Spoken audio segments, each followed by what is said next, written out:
Kita lihat, nah kan ini kan sudah 1 tahun kemudian diharapkan bisa segera masuk ke persidangan. Ya, saya minta supaya kasus ini segera dilimpahkan ke pengadilan. Salah satu yang kemudian ditunggu adalah pengungkapan ijazah Jokowi. Apa kepentingan, apa legal standing daripada orang yang mempersoalkan itu rupanya? Tak perlu ijazah itu ditunjukkan oleh Jokowi. Yang kita persoalkan sekarang kan ada pencemaran nama baik. Baik di sana. Ini yang harus diangkat di permukaan nanti di persidangan.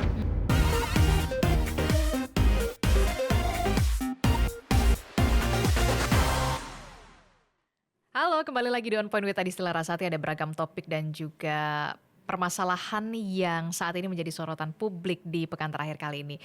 Kalau kemarin kita sudah merayakan tahun baru, tapi ternyata ini kasus ijazah Joko Widodo ini masih terus berlanjut. Bagaimana nanti kita akan melihat di persidangan, termasuk juga soal KUHP dan juga KUHAP yang kita lihat pemerintah sudah resmi menerapkannya atau mengesahkannya. Nah, saya hari ini kedatangan tamu spesial untuk membahas soal bagaimana kelanjutan kasus ijazah Jokowi ini akan bergulir di persidangan, termasuk juga soal KUHAP dan KUHP yang kemudian ada pro dan juga kontra setelah kemudian disahkan pada awal Januari 2026. Nah, saya kedatangan tamu spesial saya. Ini ada Profesor Binsar Gultom yang merupakan guru besar ilmu hukum pidana dan hak asasi manusia dari Unisula Semarang, sekaligus hakim. Kalau kita biasa kenal itu kita tahu dulu beberapa tahun terakhir hakim kasus kopi sianida. Halo, apa kabar Prof Binsar? Ya, baik. Terima kasih terima kasih ya sudah hadir di On Point with Adistila Rasati. Nah, Prof, ini kan Prof sempat dulu tenar banget ya kan kalau kita lihat kasus kopi sianida sampai dijuluki hakim kasus kopi sianida. Nah, saya ingin ini dulu deh, Prof. Kalau kita lihat kan Prof ini kan sudah berkarir lebih dari 30 tahun begitu 36 tahun. 36 tahun begitu kan. Nah, bagaimana seorang Profesor Binsar Gultom begitu ya melihat kasus dari ijazah Jokowi ini? Ini kan lama sekali, Prof. Ini aja sampai udah tahun berganti, belum sampai ke persidangan juga, Prof. Bagaimana Prof melihat ini? Ya, terima kasih Mbak Adisti ya. Saya pun berani hadir di tempat ini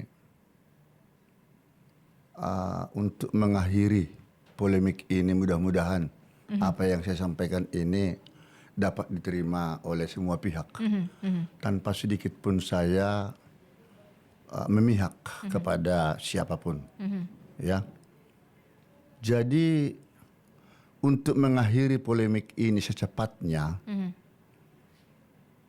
saya minta supaya kasus ini segera dilimpahkan ke pengadilan, jangan berlarut-larut hanya di tingkat penyidikan dan kejaksaan aja belum ya, belum.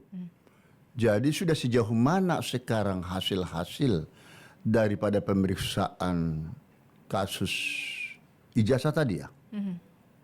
Ya sudah, saya kira sudah hampir lebih 1 tahunan, harus bisa. Ya apalagi setelah berlakunya sekarang KUHAP ya, yang baru ini sudah ada bentuk-bentuk pengawasan, koordinasi antara penyidik Polri dengan penuntut umum. Jadi itu bisa dipercepat. Nah, setelah sudah masuk nanti ke ranah pengadilan, barulah pengadilan akan mengambil satu sikap melihat semua bukti-bukti dan hasil berita acara baik di tingkat penyidikan maupun di tingkat penuntutan. Oke. Nah, kalau kita lihat, nah kan ini kan sudah 1 tahun kemudian diharapkan bisa segera masuk ke persidangan. Ya. Salah satu yang kemudian ditunggu adalah pengungkapan ijazah Jokowi di persidangan. Nah, bisakah kemudian ijazah ini menjadi satu-satunya alat bukti yang nanti digunakan di persidangan untuk membuktikan kemudian apa yang digugat oleh Presiden ke-7 Republik Indonesia Joko Widodo terhadap, kita tahu ada Rismon, kemudian ada Roy Suryo dan juga Dr. Tifa. Bagaimana? Ini menjadi pertanyaan saya dalam hal ini, maaf nih, Pak Jokowi yang mengajukan gugatan, Laporan ke Polda Metro ke Jaya. Polda. Nah, tentu dia adalah sebagai pihak yang merasa dirugikan. Nah, kalau disebutkan ijazahnya dia itu ada masalah, selama ini kita semua tahu lewat ijazah hasil produk daripada UGM tersebut itu sudah digunakan beliau ya di Solo waktu wali kota, gubernur waktu di DKI Jakarta, dan 2 periode di presiden. Nah, dia tidak merasa ada masalah dengan ijazahnya dia sendiri. Nah, kalau ada yang mempersoalkan ijazahnya dia itu palsu atau tidak benar, nah ini menjadi pertanyaan yang krusial bagi saya. Apa kepentingan, apa legal standing daripada orang yang mempersoalkan itu rupanya? Ijazahnya Jokowi selalu ada sama dirinya, tidak pernah berpindah tangan, tidak pernah disalahgunakan orang, bahkan sudah bermanfaat untuk pembangunan negara Republik Indonesia ini, itu loh. Terus pertanyaannya, apa kepentingan? Apa kepentingan para pihak yang tidak menghendaki atau yang menuduh ke palsuan, dugaan kepalsuan ijazah ini kan ini. Nah, mereka bisakah memastikan bahwa hasil penelitian mereka itu sudah menerima, pernah memegang langsung asli daripada ijazah Pak Jokowi secara fisik, ya, melihat, mengambil, memegang, itukah yang mereka teliti? Dan kalau sepanjang ini penelitian ilmiah, sah-sah saja, silahkan saja. Itu tidak perlu harus masuk ke ranah pengadilan. Tapi kalau memang Pak Jokowi di sini jadi merasa dirugikan nama baiknya, ada di sini semacam fitnah dalam bentuk ucapan, kata-kata, bahkan ada satu pencemaran nama baiknya, ya, seolah-olah akibat daripada ijazah yang dia miliki ini ya, namanya tercemar. Nah, ini persoalannya lain. Tak perlu ijazah itu ditunjukkan oleh Jokowi. Tidak perlu, karena bukan itu yang menjadi persoalan. Memang lewat persoalannya ijazah yang dituding ini. Sekarang lain lagi persoalan. Kalau itu dilihat dari kacamata hukum, mengenai masalah hasil penelitian secara forensik kah, telemetrika kah, nah itu dianggap ini palsu, lah tunggu dulu, itu persoalannya mereka melakukan suatu gugatan ini enggak ke pengadilan. Kalau mereka melakukan gugatan ke pengadilan terkait dengan kepalsuan ijazah hanya berdasarkan hasil penelitian mereka tersebut, tunggu dulu.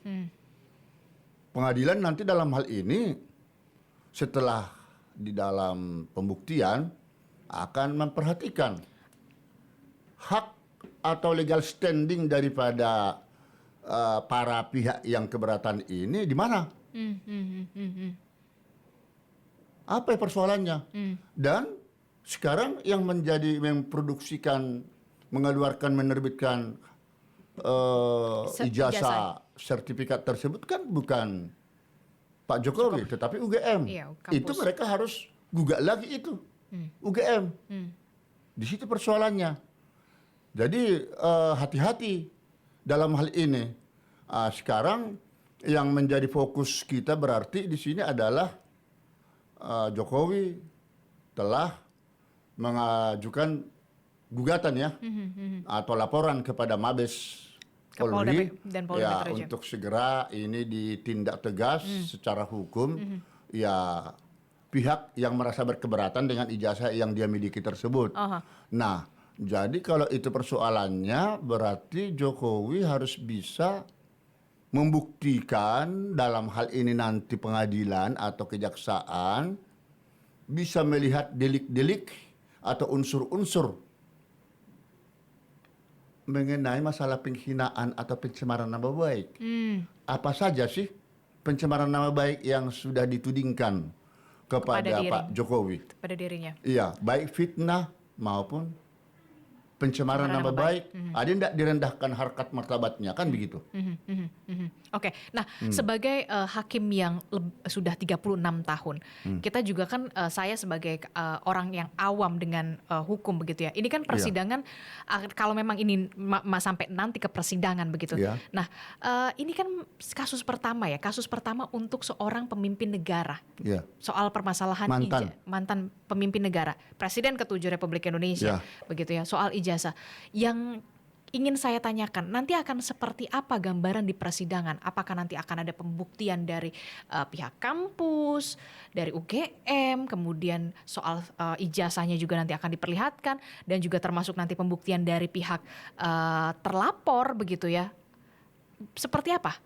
Kalau sepanjang Pak Jokowi yang melakukan pelaporan ini secara pidana, karena ini pidana kan? Iya. Yang membuktikan surat dakwaan daripada jaksa penuntut umum itu kan jaksa. Dialah yang mengumpulkan semua bukti-bukti tersebut dari hasil penyelidikan dan penyidikan daripada kepolisian.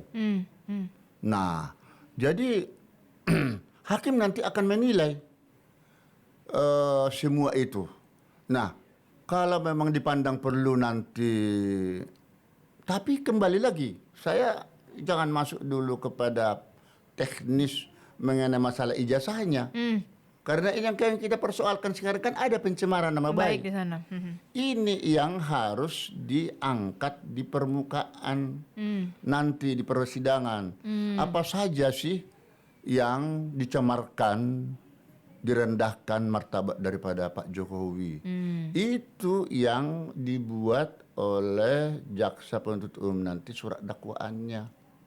Nah, karena sudah mulai berlaku undang-undang KUHP yang baru ya. Nah, tadi dikatakan di pasal ada penghinaan presiden dan wakil presiden itu 218 dan kemudian ada 240 begitu kan? 218 itu adalah itu khusus presiden. Tapi bagaimana kemudian dan wakil presiden. Ya. Sedangkan untuk mantan presiden sepanjang saya baca-baca di KUHP baru ini belum ada secara eksplisit ya, secara tegas mantan kepala negara itu salah satu subjek yang harus diperhatikan. Jadi ini kesannya sekarang ini berarti mantan presiden ini adalah sama dengan warga negara biasa. Iya, warga negara biasa. Jadi kalau kita perhatikan di ketentuan KUHP yang baru ini, ya tidak jauh berbeda dengan yang di KUHP lama ya, namanya fitnah. Dan fitnah itu nama baiknya dicemarkan, akhirnya martabatnya jadi rendah. Termasuk masalah pencemaran nama baik tadi itu hampir sinonim itu. Jadi disinilah nanti Pak Jokowi merasakan, saya merasa terganggu. Saya merasa nama saya selaku, apalagi saya mantan pejabat negara, mantan presiden, permalukan. Saya tidak mau. Dan ini memang sudah diproses hukum ya. Ini menjadi tanggung jawab daripada pihak aparat penegak hukum. Dan nanti kalau sudah di pengadilan tinggal melihat unsur-unsur delik tersebut, delik fitnah atau fitnah itu, pencemaran nama baik itu terpenuhi apa tidak. Jadi bukan ijazah yang dipersoalkan di sini, Tapi soal pencemaran nama baiknya. Terkecuali sebaliknya tadi Mbak Adisti berkata sebaliknya dari pihak saya tidak menyebutkan pihak yang 3 orang ini ya, tetapi yang merasa keberatan dengan kebenaran keaslian ijazah ini, buktikan. Buktikan dong itu apakah itu benar asli atau palsu. Mereka kan menduga palsu. 99,9%. Itu boleh saja dia berkata-kata seperti itu. Tetapi pertanyaan bagi kami atau dari pengadilan nanti akan bertanya. Ya karena ini nanti ada kan surat dakwaan jaksa. Ada surat dakwaan jaksa, akan mampukah dia membuktikan hal seperti itu apa tidak? Ataukah jangan-jangan ada istilah nanti di dalam surat dakwaan jaksa terjadi penundaan penuntutan. Penundaan penuntutan. Ya Maksudnya karena memang diatur di dalam KUHP sekarang. bagaimana kemudian bisa ada penundaan penuntutan? Setelah dilihat ini kasus ini tidak tepat diteruskan. Atau ada 2 ini. Di dalam KUHP penundaan penuntutan dan penyempurnaan penuntutan. Itu artinya? Tidak memberikan, kalau tidak memberikan penuntutan atau menghentikan penuntutan itu karena setelah 7 hari hakim menetapkan hari sidang. Ternyata jaksa tidak mampu menyempurnakan surat dakwaan itu. Berarti selesai sudah perkara itu sampai di tingkat penuntutan yang tadi penuntutan tidak jadi dikemukakan. Sedangkan kalau penundaan ini itu karena melihat kasusnya, apakah karena ini mungkin bisa di restoratif justice, ya kan?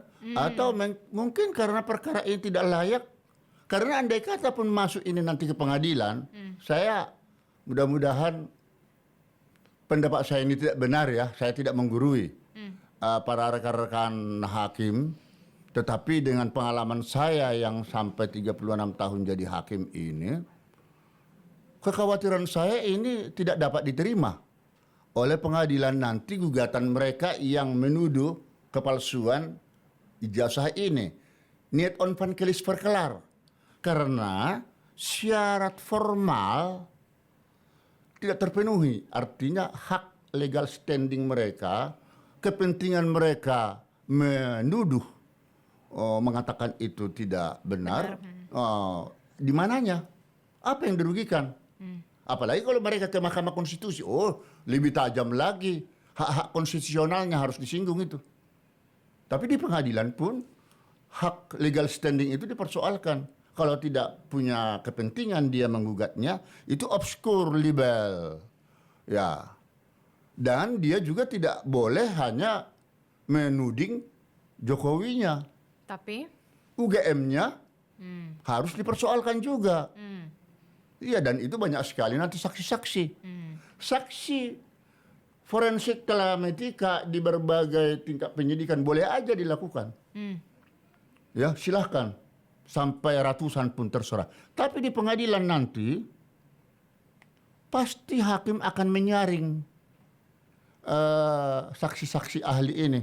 Kemudian apa relevansinya dengan peristiwa pidana tersebut.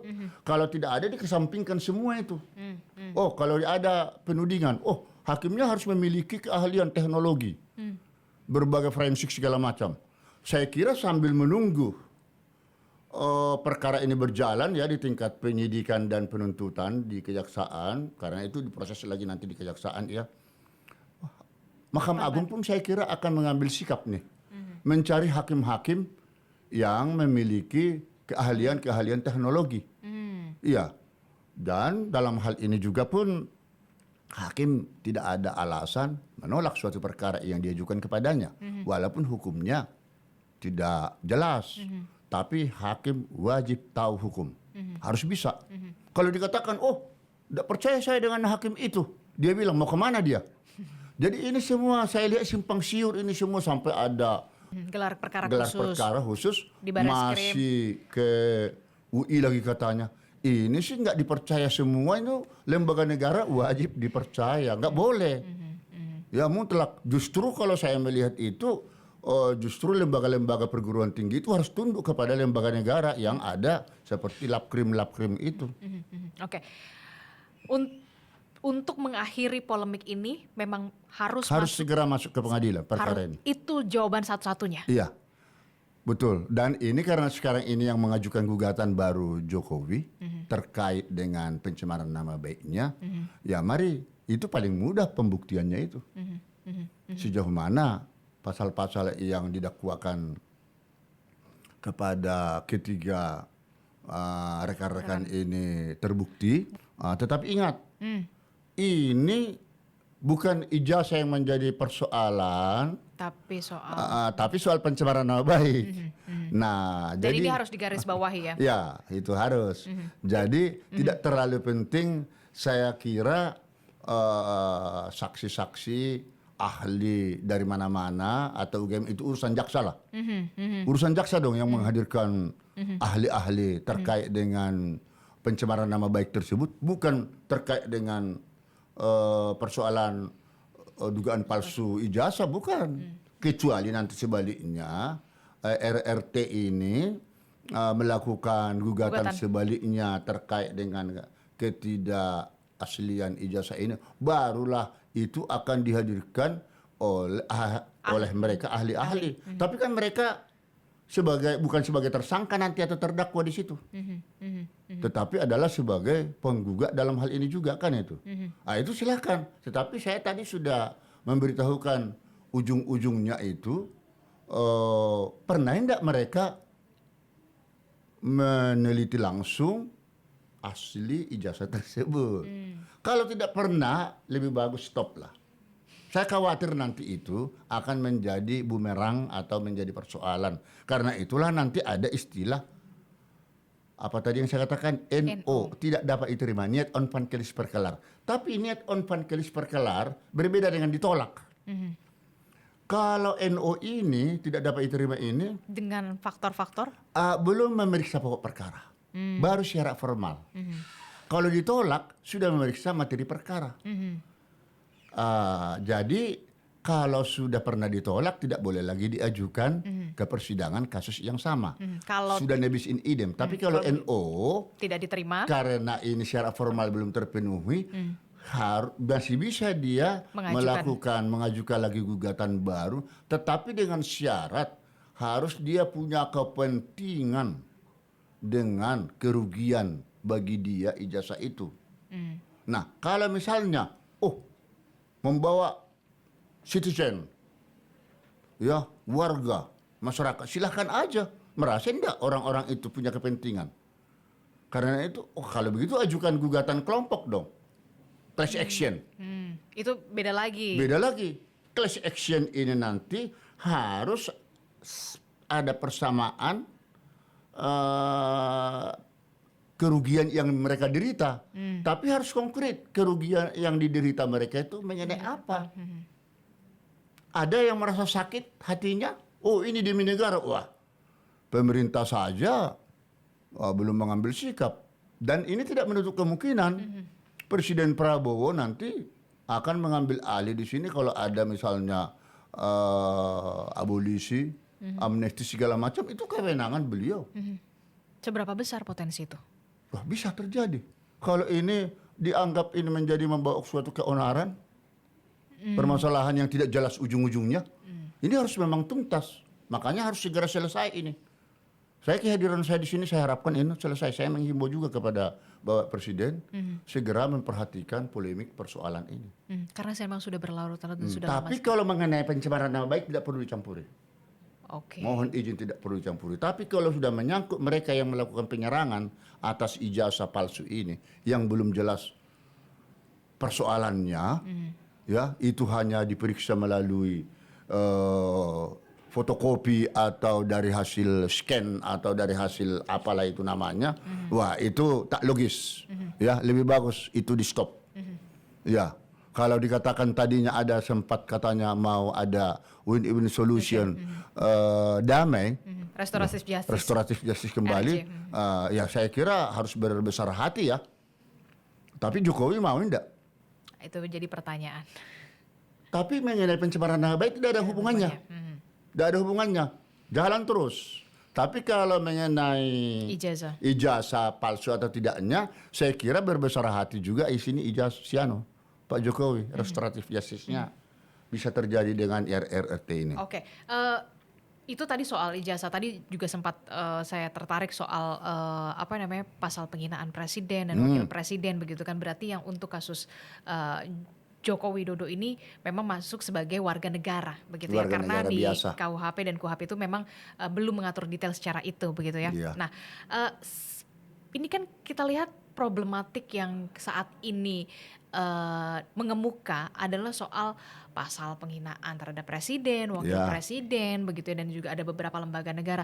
Tapi dari pengalaman Anda begitu ya, Prof Binsar Gultom, dari 36 tahun Anda sebagai hakim, sebenarnya adakah problem krusial secara teknis soal penerapan KUHP dan KUHP ini?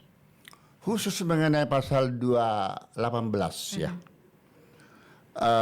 KUHP baru terkait dengan penghinaan terhadap presiden dan wakil presiden. Setelah saya baca penjelasan demi penjelasannya itu, ternyata tidak terlalu banyak masalah dan saya kira sudah benar. Kenapa saya katakan benar? Kalau sepanjang kritik, ya kalau sepanjang kritik kebijakan daripada pemerintah atau dalam hal ini wakil presiden dan presiden itu nggak ada masalah. Sepanjang kebijakan. Oke, tapi dan kritik itu tidak mencemarkan, merendahkan martabat baik pemerintah maupun pribadi. Oke. Di situ saya lihat. Jadi kalau sampai istilahnya menyerangkan sudah jelas lah. Dipidana ya 3 tahun 6 bulan ya. Itu menurut ancaman pidananya. Akan tetapi kan ini tergantung daripada di pengadilan hakim mempertimbangkan hal itu. Tetapi itu kepada pemirsa harus membaca penjelasan daripada pasal 218 itu. Di sana sudah terang benderang semua. Jadi kenapa sih itu selama ini dipersoalkan, terus dipersoalkan hingga semalam kami di satu meja juga mempersoalkan itu. Ada seolah-olah kriminalisasi lah di sana, itu tidak ada. Itu sudah benar penjelasan daripada pemerintah. Saya lihat dan saya dengar penjelasan-penjelasan mengenai masalah itu. Hanya sepanjang kritik yang dimaksudkan itu melukai perasaan baik kepala negara, presiden, wakil presiden, termasuk mungkin nanti ke 240 pemerintah ya, lembaga negara ya. Itu tidak boleh. Kalau kita berbicara kembali ke pasal 240 tentang lembaga negara. Di sana juga ada saya perhatikan sepanjang ada keonaran. Kegaduhan, kerusuhan. Ya, pokoknya pera-peranda ini tak boleh. Itu tetap mendapat sanksi pidana. Jadi tidak ada yang namanya kriminalisasi. Kriminalisasi tidak ada. Kebebasan berekspresi? Tidak ada. Sudah tepat itu kalau itu undang-undang itu. Bahkan saya melihat ini tadi jadi terpikir saya waktu lembaga negara ini kan luas ya, termasuk anggota DPR ya, lembaga DPR ya. Nah, baru-baru ini sebelumnya terjadi kerusuhan secara sporadis ya di DPR. Sehingga di berbagai wilayah provinsi. Nah, ini justru kegaduhan-kegaduhan seperti ini hingga mobil-mobil daripada TNI dan Polres lah, sampai ke Kaltara sana semua dibakarin. Ini sudah anarkis ya. Ini harus ditangkap, diproses hukum. Iya, nah persoalannya sekarang ini kan berlakunya KUHP baru ini, KUHP baru. Apakah itu bisa berlaku case yang sekarang atau mungkin berlaku surut? Ini belum ada saya lihat Penjelasan secara detail. Ya. Kalau itu ya saya kira itu bisa saja ya diterapkan peraturan lama. Tapi apakah ada aturan itu diatur apa tidak? Oke, tapi kan kita tahu juga memang untuk Sebentar lagi Mbak. Ini saya teringat tadi, mumpung ingat. Tadi masalah kritik. Demo ya, demonstrasi. Yang 25 atau bagaimana? Iya. Atau udah ditanya Mbak tadi itu? Ya. Ini dipersoalkan publik juga saya lihat itu. Iya, di betul. 256. Demonstrasi yang selalu kriminalisasi. Demonstrasi ini harus. pun sudah bagus. Di sana tidak meminta izin kok. Kalau ada demo massal sekelompok orang tertentu, wajib harus memberitahukan. Hanya memberitahukan kepada aparat kepolisian. Agar mereka bisa mengatur jalannya lalu lintas. Jangan terganggu kepentingan umum. Oke, itu yang soal demonstrasi. Iya, jadi nggak ada juga kriminalisasi di situ. Tidak Kemarin, ada upaya untuk menghalangi kebebasan berpendapat. Tidak ada. Seperti yang dikatakan oleh rekan saya Usman Hamid semalam di satu meja Kompas TV kami. Jadi memang itu sifatnya hanya memberitahukan, bukan Memberitahukan meminta izin. aja, bukan izin. Kalau izin prosesnya panjang, ya prosedurnya panjang, ya. Jadi nggak ada masalah juga. Itu sudah bagus pasal itu.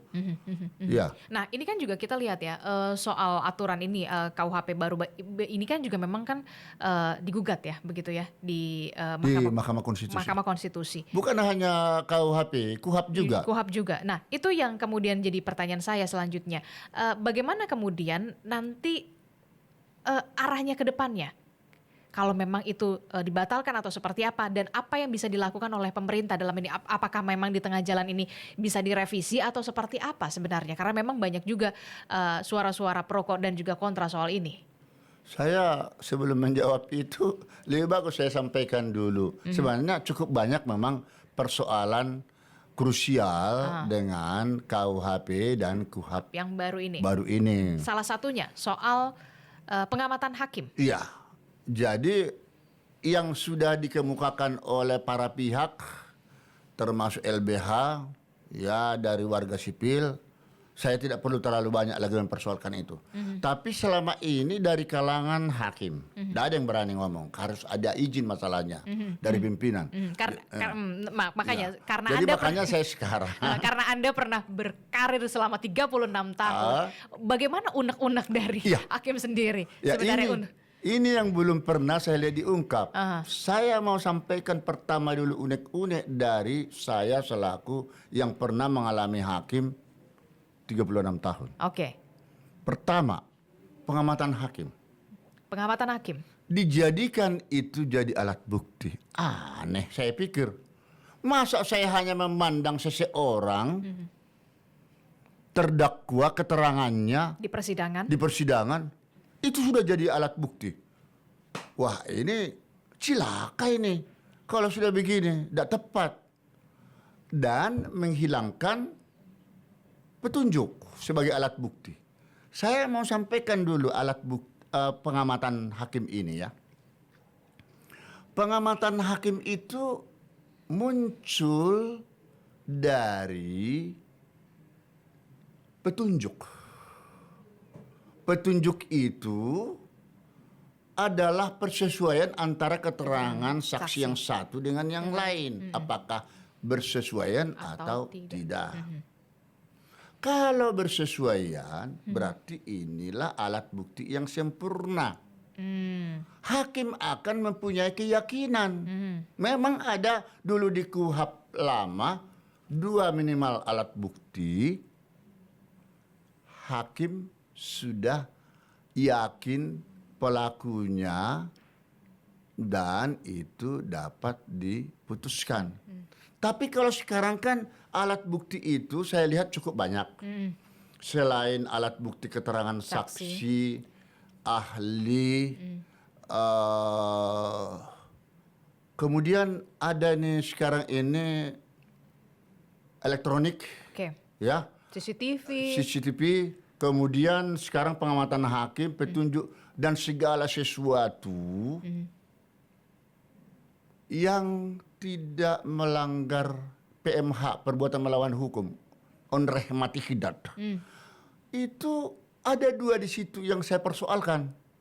Pengamatan hakim tadi, saya lanjutkan, dia ketika mengamati antara petunjuk demi petunjuk ya dari keterangan saksi yang satu dengan yang lain, maka timbullah satu keyakinan baru mulai muncul, oh ini si terdakwa pelakunya, oh ini terdakwa bukan pelakunya.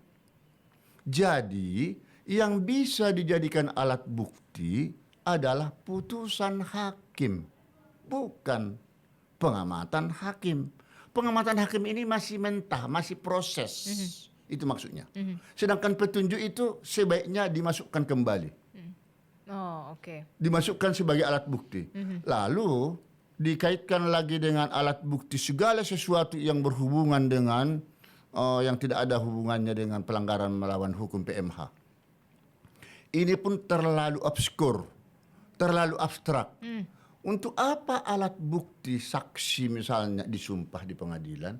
Untuk apa barang-barang bukti itu diperiksa melalui labkor, ya laboratorium Forensik. kriminalistik? Kok segala sesuatu, maaf nih, sampah, apa boleh jadi alat bukti? Jadi seolah-olah begitu dalam hati saya. Ini berlebihan.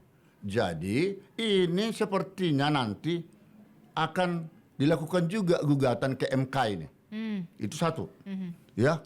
Kedua, mengenai masalah novum sebagai syarat PK di KUHP baru ini, Apa yang undang-undang? seorang hakim atau majelis yang menerima hadiah Yang beberapa yang waktu itu kasusnya. atau ya gratifikasi, itu putusannya dijadikan novum. Ya, seharusnya itu tidak boleh karena ada prinsip asas ya. Res judicata pro habitate habetur, putusan hakim itu tetap dianggap benar terkecuali dibatalkan atau dianulir oleh putusan pengadilan yang lebih tinggi.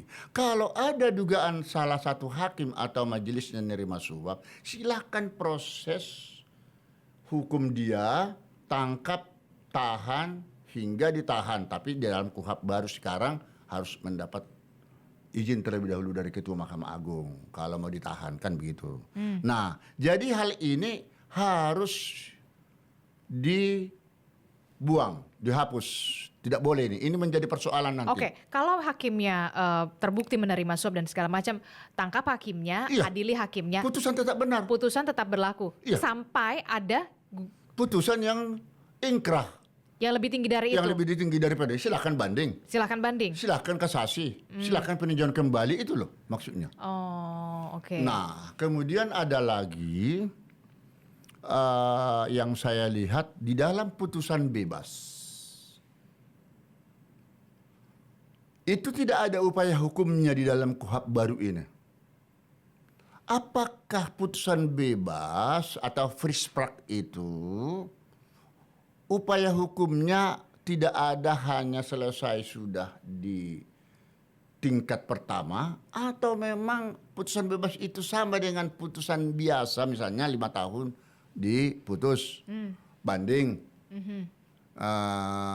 karena pihak terkait tidak setuju ya dengan putusan itu, banding dia, jadi akhirnya dan seterusnya. Jadi putusan bebas itu apakah seperti itu? Tidak ada ketentuan yang saya lihat di dalam KUHP baru ini. Sedangkan kalau onslah ya terbukti melakukan perbuatan akan tetapi bukan tindak pidana, itu ada tingkat kasasinya, langsung bisa dia kasasi.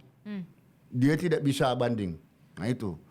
Lalu berikutnya lagi yang menjadi saya sorot lagi, ini penting sekali Mbak Yu. Soal hukuman mati. Oh ya, itu nanti satu lagi di KUHP ini. Oh, belum sampai ke soal hukuman mati. Ada saya lihat di sini diadopsi secara utuh undang-undang pasal undang-undang advokat Pasal Undang-Undang Advokat. ya nomor 18 tahun 2003 Apa yang menjadi bahwa permasalahannya? advokat tidak boleh dituntut Oh, secara ada hak impunitas. Impunitas. Tidak boleh dituntut secara pidana maupun perdata baik di persidangan maupun di luar persidangan. Pastilah sepanjang orang itu seperti hakim memutus perkara sesuai mengenai tupoksinya, tugas pokok fungsinya, itu tidak boleh dituntut secara pidana perdata, demikian juga seperti penasihat hukum ini. Tapi yang menjadi persoalan itu tidak perlu. Itu harus diadopsi di dalam KUHP. Ini kan hukum acara. Kalau memang mau dimasukkan undang-undang advokat, mengapa tidak dimasukkan lagi undang-undang tipikor, undang-undang KPK, ya, undang-undang kekuasaan kehakiman, undang kepolisian, undang-undang daripada kejaksaan. Ini kan terjadi di sini disparitas. Jadi politisnya terlalu tinggi. Jadi seharusnya khusus mengenai masalah advokat.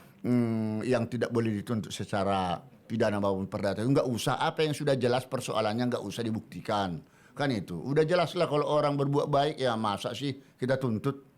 Oh, itu. Dan kemudian disebutkan lagi di situ, pengacara katanya atau advokat bisa menunjukkan alat bukti di persidangan. Wah, kalau sudah masuk ke tahapan persidangan, siapapun tidak boleh yang menyerahkan alat bukti lagi kecuali jaksa. Tapi sebelum persidangan dimulai, silakan barang bukti tersebut diserahkan lewat jaksa. Kan begitu. Hanya satu penuntut, tidak boleh jadi penuntut lagi si penasihat hukum, ya. Nah, kemudian pertanyaan Mbak tadi menyangkut dengan pidana mati. Ini ada yang menarik dan tidak setuju sekali saya. Kenapa? Dari mana? Pasal 100 Kitab Undang-Undang Hukum Pidana, ayat 1-nya disebut memang terhadap pidana mati harus ada pidana bersyarat 10 tahun masa percobaan. Oke. Nah, ini yang soal pidana mati berarti dengan ditundanya sampai 10 tahun ini masuk jadi pelanggaran hak asasi manusia atau enggak sih, Prof? Oh, itu jelas banget itu. Bayangkan ya, sudah vonis pidana mati. Orang sudah merasa shock dong. Pasti. Pasti terpidananya sudah terasa tidak tenang lagi. Kapan ya saya dieksekusi? Berapa lama lagi ya? Saya harus menunggu. Harus menunggu. Tiba-tiba ditunggu sampai 10 tahun. Selama 10 tahun ini berapa lama usia seorang anak itu sudah SMP ya? Jadi dia pasti tidak tenang. Akan terjadilah traumatis terhadap si terpidana itu. Sekaligus ini adalah menyiksa diri. Ya, menyiksa. Bisa stres. Bahkan bisa mati dia sebelum waktunya dieksekusi. Dan inilah yang dimaksudkan akan melanggar hak-hak asasi daripada si terpidana tersebut. Jadi sebaiknya ini jangan sampai terjadi ya penundaan 10 tahun eksekusi tersebut. Silahkan monggo pemerintah segera tata cara pelaksanaan daripada eksekusi itu, pidana mati tersebut di pasal 102 itu segera diterbitkan. Jangan lagi mengacu kepada Perpres nomor 2 tahun 1964 yang dianggap itu sangat melukai rasa kemanusiaan daripada si terpidana. Nah, karena itulah saya anggap itu KUHP baru ini terlalu keburu-buru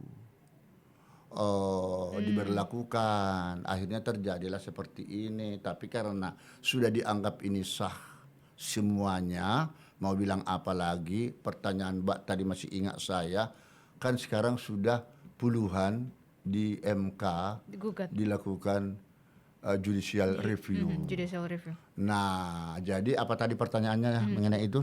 Putusannya dibatalkan atau kemudian Anda melihat ya sudah lebih baik pemerintah merevisi saja? Jadi kalau sudah masuk kepada Mahkamah Konstitusi, itu pada prinsipnya atau pada umumnya putusannya itu bertentangan dengan Undang-Undang Dasar 45, jadi itu harus dibatalkan. Jadi bisa saja nanti berbagai pasal-pasal ketentuan yang diajukan oleh para pemohon atau para penggugat itu ada yang dikabulkan, ada yang ditolak. Kalau yang dikabulkan ini berarti batallah pasal-pasal ketentuan tersebut. Sehingga kita selalulah di dalam mengadili satu perkara tidak boleh lagi semata-mata melihat secara letter-let di dalam KUHP atau KUHAP baru itu seperti yang sekarang ini kami. Ya, wah hati-hati, jangan langsung terima karena banyak nih putusan-putusan seperti delik formal, delik material daripada undang-undang tipikor lah misalnya pasal 2, pasal 3. Itu kan dulu delik formal itu, sekarang udah delik material berdasarkan putusan Mahkamah Konstitusi nomor 25 kalau nggak salah tahun 2016 kan. Jadi seperti itulah nanti semuanya kita di KUHP KUHAP baru ini. Nggak utuh lagi kita baca itu. Banyaklah di sini buku-buku yang lain dan putusan Mahkamah Konstitusi. Oke, terakhir, apa yang ingin Anda sampaikan kepada pemerintah begitu soal KUHP dan juga KUHAP yang baru ini yang tadi Anda sebutkan? Terlalu terburu-buru. Iya, karena ini tidak ada lagi istilah terburu-buru karena sudah sah, sudah diundangkan dan dianggap semua warga negara tahu. Sekalipun baru sekarang itu mulai ada sosialisasi seperti saya lihat di Mahkamah Agung sering melakukan sosialisasi, bahkan menerima apa adanya, ya isi-isi pasal-pasal itu semua, itulah yang jalankan sekarang. Ya, sampai sekarang juga format-format putusan yang dari Mahkamah Agung yang diminta perma-perma itu kan belum ada juga segala macam ya, termasuk masalah persidangan elektronik segala macam ya kan belum jelas semua ya di sini ya. Tapi mau tidak mau bagaimana ya? Jadi biarkan setelah berjalan ada kelemahan nanti diperbaiki seperti tadi sudah terjawab dan nanti kitab undang-undang yang kita pegang yang dipegang para hakim itu tidak hanya lagi KUHP dan KUHAP tetapi sudah banyak tambahan buku-buku yang lain, termasuk mengenai penyesuaian pidana yang di KUHP itu sudah ada puluhan yang sudah dirubah dengan Undang-Undang Nomor 1 tahun 2026 kalau nggak salah ya. Udah banyak sekali yang dirubah penyesuaian, tidak itu lagi pasal-pasalnya. Dan itu dibaca lagi lebih detail. Harus dibaca. Jadi sekarang undang-undang jadi ada 3 ini, baru 3. Pusing ya jadinya jadi hakim. Belum lagi peraturan pemerintah yang sekarang ini seabrek-abrek ya. Restoratif justice saya nggak tahu sudah dibuat belum, ya termasuk koordinasi antara penyidikan dengan penuntut umum sudah dibuat belum, banyak banget itu, iya. Tapi itulah. Ini akan menjadi PR tersendiri bagi para penegak hukum ya pastinya. Penegak hukum, iya. Baik, terima kasih. Profesor Binsar Gultom, Guru Besar Ilmu Hukum Pidana dan Hak Asasi Manusia dari Universitas Unisula Semarang, sekaligus yang biasa kita kenal ya hakim kasus kopi sianida pada saat Terima itu. kasih. Ya, terima kasih ya Prof sudah bergabung bersama kami di On Point with Adistila Rasati. Nah, mudah-mudahan perbincangan saya dengan Profesor Binsar Gultom ini menjadi terang benderang begitu ya soal kasus ijazah Jokowi ini. Terima kasih sudah menyaksikan On Point with Adistila Rasati. Sampai jumpa di episode berikutnya yang lebih menarik.